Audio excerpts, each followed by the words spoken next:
turn to... Morning. Are you what was mounted yesterday? Yes, very much so. Very much so. Why? I mean, a lot of people look at this and say this was a huge amount of police time and resources were spent on this stunt at a time when the police are needed to keep an eye out for genuine threats. What you've got to bear in mind, Julie, is that Jason and David and myself and many, many other fathers are continually fighting the courts and the legal system to try and see our children. And they don't afford us the courtesy of actually spending the time to change the laws on that. So we have to keep making the profile very high. If they want to actually increase police time elsewhere, then they have to take us very seriously and change the law very, very quickly, because these protests will get more frequent and more elaborate and just constantly, as you put it, we don't quite see it the same as wasting police time, but keep heightening the fact that we're so badly treated in the family courts and we can't see our children. But I suppose what I was arguing is that we live in a very particular climate now with the threat of terrorism, the daily threat of terrorism, which we've seen has to alter an awful lot of people's lives and the way they go about their business, particularly in the capital. There's a real danger of you losing any sympathy that people might have for your cause by mounting this type of protest, surely.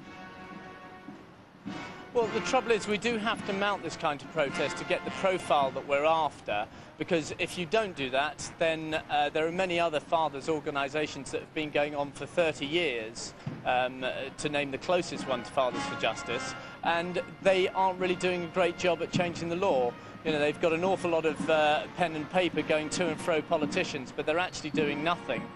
The fact that Fathers for Justice in the last 18 months, 2 years, have taken membership through the roof and highlighted the fact that there are so many fathers and grandparents that are so badly treated in this country. We have to keep doing things like this to let people know that one day is too much for us not to see our children, let alone when you get 6, 12, 2 years, whatever it is, where you get banned from seeing your children in effect. Jason, who was Batman yesterday, has got a particular order where he's allowed to write to his children once a month.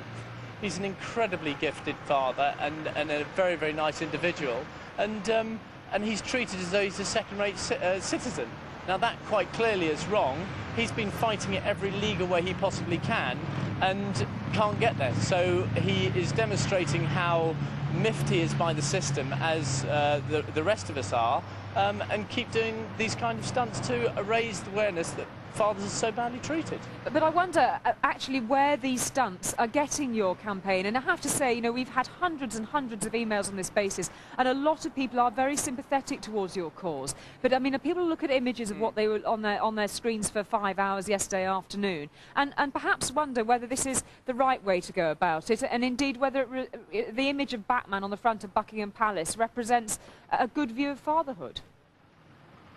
Well, what would you actually suggest as an alternative? Because if not, it would just be the politicians that quietly do things as they do in the courts, the family courts. It's like a secret court that nobody can actually get any information. No TVs or anything like that can be seen in court and actually find out what the outcome is. And it's very immoral and unjust what goes on there. So the fact that this is actually getting TV coverage, and there are millions and millions of people now across the world that are aware of fathers' rights that we should have in this country, and we don't have.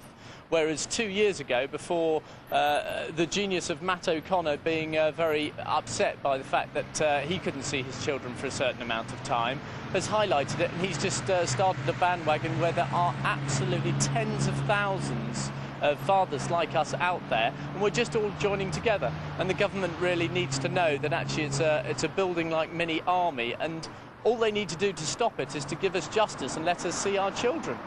We're only actually asking them to uphold court orders. Guy Harrison, Fathers for Justice, thank you very much indeed for joining us. As we were just saying there, Marta, we've had hundreds of emails and text message on this basis. This one, anonymous one. Good for Batman. As a married mum, I'm sick of the way in which primary carers, usually mothers, use their children as weapons to punish their ex-partners. Sack Blair, Batman for the next Prime Minister. That's the contribution we've got from one contributor from Glasgow. Matt Wells in Hemel Hempstead writes, maybe these men would stand a better chance of seeing their kids if they get jobs and stop making a nuisance of themselves. And one more there, I think, before we have a look at Yeah, the sport.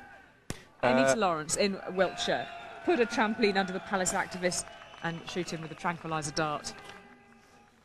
All views welcome here. If you'd like to contribute, news@sky.com. You can text us to 84501.